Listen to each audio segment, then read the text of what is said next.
తెలంగాణ వీరనారి చాకలి ఐలమ్మ ఆశయాలకు అనుగుణంగా ప్రతి ఒక్కరూ నడుచుకోవాలన్నారు కాంగ్రెస్ నేత గాజుల రాజమల్లు. పెద్దపల్లి జిల్లా సుల్తానాబాద్లో రజక కమ్యూనిటీ ఆధ్వర్యంలో చాకలి ఐలమ్మ 4వ వర్ధంతి వేడుకలను గాజుల రాజమల్లు ముఖ్య అతిథిగా హాజరై ఐలమ్మ విగ్రహానికి పూలమాల వేసి నివాళులర్పించారు. ట్యాంక్ బండ్పై చాకలి ఐలమ్మ విగ్రహాన్ని ఏర్పాటు చేయాలని, అలాగే వరంగల్ జిల్లాకు చాకలి ఐలమ్మ పేరు పెట్టాలని డిమాండ్ చేశారు రజక సంఘ నేతలు.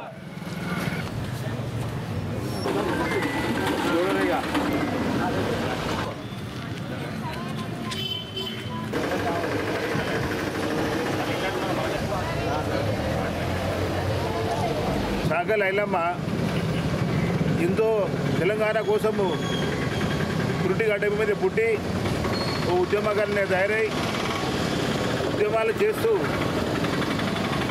భూ వ్యవస్థను, రజాకార వ్యవస్థను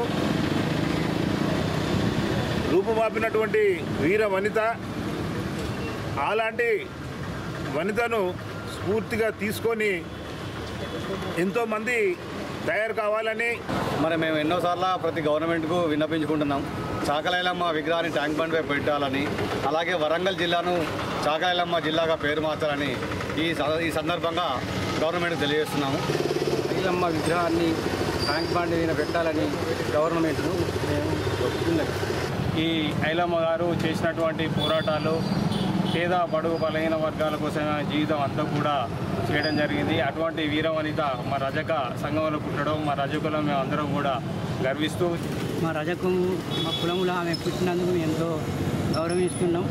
మేము ఎప్పటి వర్ధంతి జయంతి మేము ప్రతి సంవత్సరం జరుపుకుంటామని ఈ సందర్భంగా చెప్పుకుంటూ మా చాకలి ఐలమ్మని ట్యాంక్ బండ మీద పెట్టాలని, ఆ విగ్రహం పెట్టాలని కోరుకుంటూ ఆస్తి రెండో భార్యకే ఇస్తాడంటూ భర్త ఇంటి ముందు కూతురుతో కలిసి ఆందోళనకు దిగింది మొదటి భార్య. తనకు న్యాయం జరిగే వరకు పోరాటం చేస్తారంటూ భీష్మించుకుని కూర్చుంది.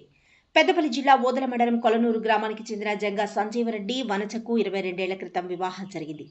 2 ఆడపిల్లలు పుట్టడంతో వారసుడు లేడని మరో మహిళను వివాహం చేసుకున్నాడు సంజీవరెడ్డి. అయితే అప్పటి నుండి మొదటి భార్యతో సంజీవరెడ్డి గొడవ పడుతుండేవాడని, ఆ టార్చర్ భరించలేక వనజ తన పుట్టిల్లైన మానకొండూరు మండలం చల్లూరుకు తన 2 కూతుళ్లతో వెళ్లిపోయింది. అయితే సంజీవరెడ్డి రెండో భార్యకు ఓ కుమారుడు ఉన్నాడు. అతని పేరిట 5 ఎకరాల వ్యవసాయ భూమిని రిజిస్ట్రేషన్ చేయించాడని తెలిపింది. మొదటి భార్య వనజ తన కూతుర్లు శ్రీవర్ష, శ్రీజ ప్రస్తుతం ఉన్నత చదువులు చదువుతున్నారని, వారిని చదివించి పెళ్లి చేసే స్తోమత తన వద్ద లేదని, ఆస్తి మొత్తం రెండో భార్య కుమారుడికి రాసిస్తే తన పిల్లల పరిస్థితి ఏంటని భర్త ఇంటి ముందు బైఠాయించి కూతురుతో ఆందోళన చేపట్టింది భార్య వనజ. అయితే ఈ విషయం తెలుసుకున్న భర్త సంజీవరెడ్డి ఇంటివైపు రావడం లేదని, ఇంట్లోని అత్తమామలు తమను ఇంట్లోకి రానివ్వడం లేదని, రాత్రంతా 6 బయటే నిద్రించామని, కనీసం మంచినీరు కూడా ఇవ్వకుండా తాళం వేసుకుని వెళ్లిపోయారని బోర్న విలపిస్తున్నారు వనజ కూతురు శ్రీవర్ష. కేవలం వంశోద్ధారకుడు లేడన్న సాకుతో మొదటి భార్య వనజను, 2 ఆడపిల్లలను దూరం పెట్టాడని, తమకు న్యాయం చేయాలని మీడియా ముందు తన గోడు వెళ్లబోసుకుంది వనజ. మేమిద్దరం ఆడపిల్లల కారణంగా మా నాన్న ఇంకో పెళ్లి చేసుకున్నారు. ఆయనకి కొడుకు పుట్టిండ్రు. కొడుకు పుట్టిన తర్వాత ఆయనకి 5 ఎకరాల 17 గుంటలు చేసారు సార్. ఇప్పుడు నా చదువుకు మా చెల్లి చదువుకి అంటే రెస్పాన్సిబిలిటీ ఎవరు తీసుకోవట్లేదు. నా పరిస్థితి ఏంది అని ఇంటికి వస్తే తాళం వేసుకుని వేరు సార్. మా మమ్మీ ఇన్ని రోజుల నుంచి కష్టపడి మమ్మల్ని జాది, మా మామయ్య వాళ్ళు కూడా జాది, వాళ్ళకు కూడా రెస్పాన్సిబిలిటీస్ ఉంటాయి, వాళ్ళకు కూడా చిల్డ్రన్స్ అని ఉంటారు. నేను కూడా నా పరిస్థితి కావాలి కదా అని మా మమ్మీని తీసుకొని ఇక్కడికి వచ్చినా సార్. ఎన్ని రోజులని మేము రోడ్ పైన ఉంటాం.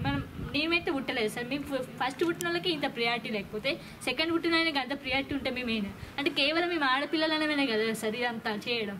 అదే అబ్బాయి అయితే మేము ఇప్పుడు ఆయన లెక్క మా హాస్టల్లో కరీంనగర్లో చదివించుకుంటే మమ్మల్ని కూడా ఉంచుతారు కదా సార్. ఏ కోటుకొన్నా పెట్టుకో, ఏదన్నా పెట్టుకో అంటే ఆడపిల్లలనే కదా ఇంత ఇర్రెస్పాన్సిబిలిటీ కదా సార్. అబ్బాయి అయితే ఇట్లా ఉండకపోవు కదా.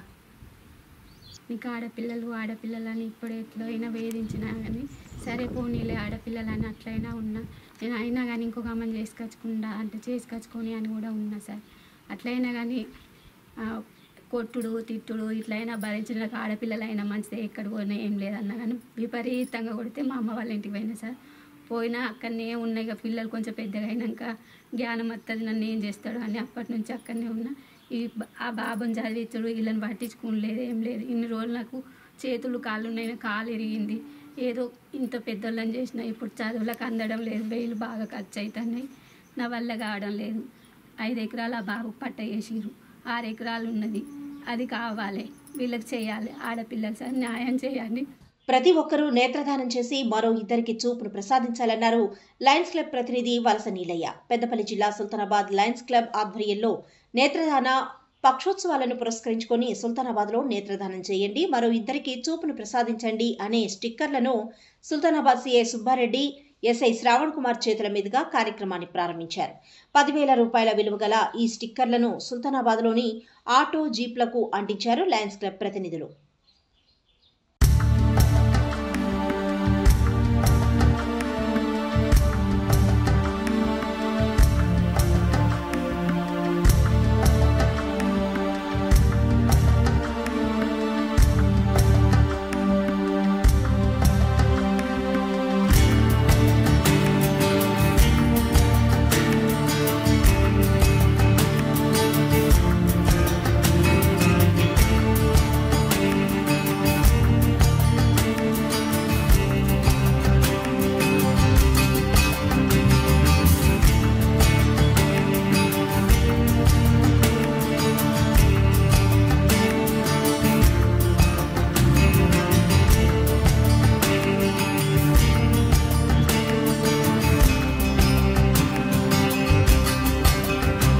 సుల్తానాబాద్ లయన్స్ క్లబ్ ఆధ్వర్యంలో ఒక దాదాపు 10,000 వర్త్ గల నేత్రదానం చేయండి, మరో 2కు చూపునివ్వండి అనే ఉద్దేశంతో ఈ స్టిక్కర్లను ప్రింట్ చేయించి ఈరోజు రిలీజ్ చేయడం జరిగింది. అందులో ప్రతి ఒక్క ఆటోకు ఈ మండల్లో ఉన్నటువంటి ఆటోల అన్నిటి కూడా అంటించడం జరిగింది. మనం చనిపోయిన తర్వాత మన నేత్రాలను గనక దానం చేసినట్టుంటే 2 నేత్రాలను 2కి అమర్చి మళ్ళీ మనం చనిపోయిన తర్వాత కూడా మన ప్రపంచాన్ని చూడడానికి 2 అందులకు అమర్చి ఈ యొక్క ఏదైతే ప్రపంచాన్ని చూడాలనే ఉద్దేశంతో ఉన్నటువంటి అందులకు మీరు ఎవరైతే దానం చేసినటువంటి నేత్రాలను వారికి అమర్చడం జరుగుతుంది. చనిపోయిన తర్వాత 8 గంటల లోపల ఈ యొక్క నేత్రాలను సేకరించడం జరుగుతుంది. ఎవరైనా కానీ నేత్రాలు దానం చేయదలిచిన వారు ఉంటే మా సుల్తానాబాద్ లయన్స్ క్లబ్ వారిని సంప్రదించినట్టుంటే మేము అక్కడికి వచ్చి వారి యొక్క కుటుంబ సభ్యుల కోరిక మేరకు మాత్రమే తీయగలుగుతాము. కానీ వారు మాకు అబ్జెక్షన్ చెప్పినట్టయితే మేమేం చేయలేని పరిస్థితి. మేము ఇక్కడ సుల్తానాబాద్ లయన్స్ క్లబ్ నుంచి దాదాపు 15-20 సంవత్సరాల నుంచి కూడా నేత్రాలను సేకరించడం జరిగింది. ఇందులో భాగంగా 500 జతలు ఇప్పటి వరకు సేకరించి ఒక 1000 మందికి చూపును ప్రసాదించిన వారిమైనాము. పెద్దపల్లి జిల్లా కాల్వ శ్రీరాంపూర్ మండలం గంగారం గ్రామ పంచాయతీ పరిధిలోని ఊషన్నపల్లి గ్రామంలోని ఆంజనేయ స్వామి టెంపుల్ వద్ద ఏర్పాటు చేసిన విఘ్నేశ్వరుని మండపం వద్ద స్థానిక తిరుమల తిరుపతి శ్రీవారి సేవకులు తయారు చేసిన 101 తీపి పిండి వంటకాలు విఘ్నేశ్వర స్వామి వారికి నైవేద్యంగా సమర్పించి ప్రత్యేక పూజలు చేశారు. అదేవిధంగా ప్రత్యేకంగా దంపతుల పూజ నిర్వహించారు. అనంతరం అన్నదాన కార్యక్రమం ఏర్పాటు చేశారు. భక్తులకు గ్రామ పురోహితులు నిట్టూరి అంబరీష్ శర్మ తీర్థ ప్రసాదాలు అందజేసి ఆశీర్వదించారు.